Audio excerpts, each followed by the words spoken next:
I'm going to go through this review with you here and remind you of a few things. Uh, so the first two are adding fractions. Right, you got the plus sign in the middle. So whenever you add or subtract fractions, you need to get common denominators. So you multiply by whatever is missing to get um, the least common multiple in the denominator. So remember this 4, I could factor it as 2 times 2 and then n squared. So they already have a 2, so they share a 2, so they don't need another one.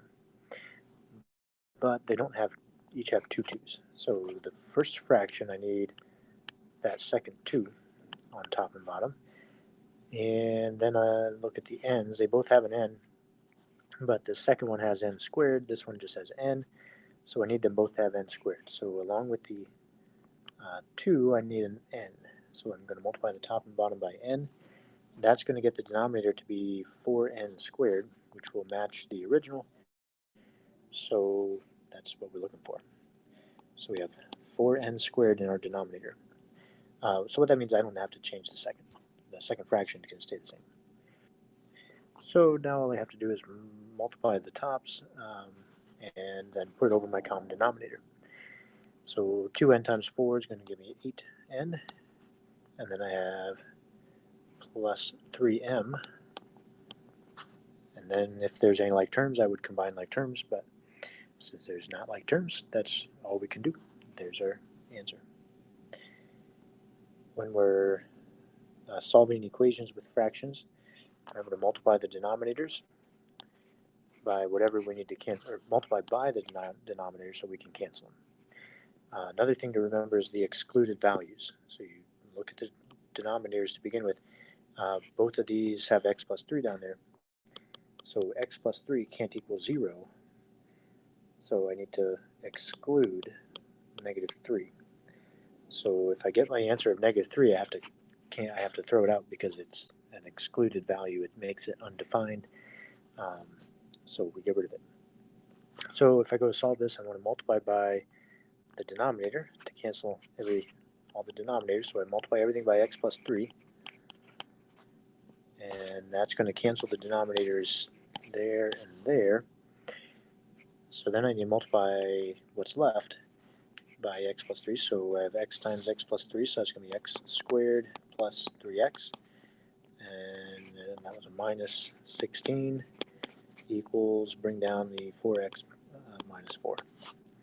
Now I solve my equation. When I have a square, I need to get it equal to 0 so I can factor. So I want to move both the 4x and the minus 4 to the other side. So if I subtract 4x and add 4 at the same time, so I subtract 4x and add 4 to get it equal to 0. So negative 16 plus 4 is going to be negative 12. 3x minus 4x will be negative x. Drop down the x squared, and now factor and solve. So we can put the negative 12 in the top, negative 1 in the bottom, 1 on the sides, multiply to get negative 12 and add to get negative 1. It's going to be negative 4, positive 3. Those go into our factors. So x minus 4 and x plus 3. Set each of them equal to 0 and solve. So the x minus 4 will get us a 4. The x plus 3 will get us negative 3. But if you remember at the beginning, that negative 3 has to get thrown out because that's an undefined answer or an extraneous solution. Least common multiple we didn't specifically talk about, but we did it up here. Whenever we're getting common denominators, you want to get the least common multiple. So you just, what numbers, 2 times 4 gets you to 8, right? So you don't have to go any bigger than 8. And then the exponents, we don't want to go any bigger than, we have to, so we don't want to go any bigger than 5. So it's like multiplying this by x squared and multiplying that by 4, and then the result is your common denominator and also your least common multiple. So the least common multiple is going to be 8x to the 5th. Okay, so you just think, what's the smallest number you you can make them both multiply again. So you think about the numbers separate from the letters. When you're looking for vertical asymptotes and the domain of rationals, you want to factor the denominators. Okay, and then once the denominators are factored, then you just set the denominator equal to 0. So this denominator here, I can factor out of 4. It's going to be x squared plus 2x minus 3. And then do the star, factor it farther. It's going to be x plus 3 and x minus 1. So each of these factors, you want to set them equal to 0, and that will give you a vertical asymptote. So you just say x equals negative 3 and x equals 1. So those are your vertical asymptotes. And then the domain is very, very similar. Remember, the domain, just say x cannot equal whatever they are, negative 3 and positive 1, whatever those asymptotes are. And then 9 and 10, those are those work problems from yesterday. Remember to set up the fractions. So working alone, Daniel takes 15 hours to tar a roof. So just one roof over 15 hours. And then the next guy does the same roof in 13 hours. And how long will it take them to do one roof? So one roof and how long? So you just solve that equation, multiply by the denominators to cancel them out. So multiply by 15, multiply by 13, multiply by x. So 15 times 13 times x, 15 times 13 times x. And you just cancel what cancels and multiply by whatever doesn't, and solve your equation. Then, let's see, 11 and 12, simplify when you're multiplying. Okay, that dot there says to multiply.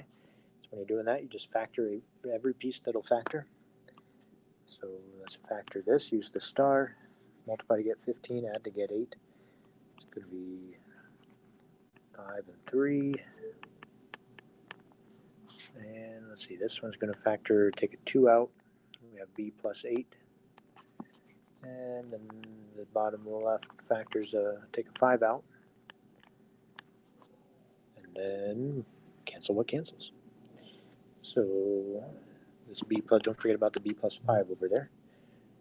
So the b plus 5, oops, I changed my b's to x's there. So this, yeah, both these x's should be b's. So the b plus 3 cancels, b plus 5 cancels. So whatever is left is your answer, and then you're done. So we have 2b plus 8 on the top, and on the bottom we just have 5. So just factor whatever factors, cancel whatever cancels. 13 and 14 are a lot like the asymptotes. Okay, so you just factor the bottom, and those zeros are the numbers that make it undefined. So we can factor out a negative 4. That's going to make x squared minus 2x minus 3, and then do the star. Multiply to get negative 3 and add to get negative 2. So it's going to be x minus 3 and x plus 1. So the numbers that make it undefined are whatever makes these equal 0. So x equals 3 and negative 1. And that's all there is to it. So if you have any questions, make sure you ask. Test will be tomorrow.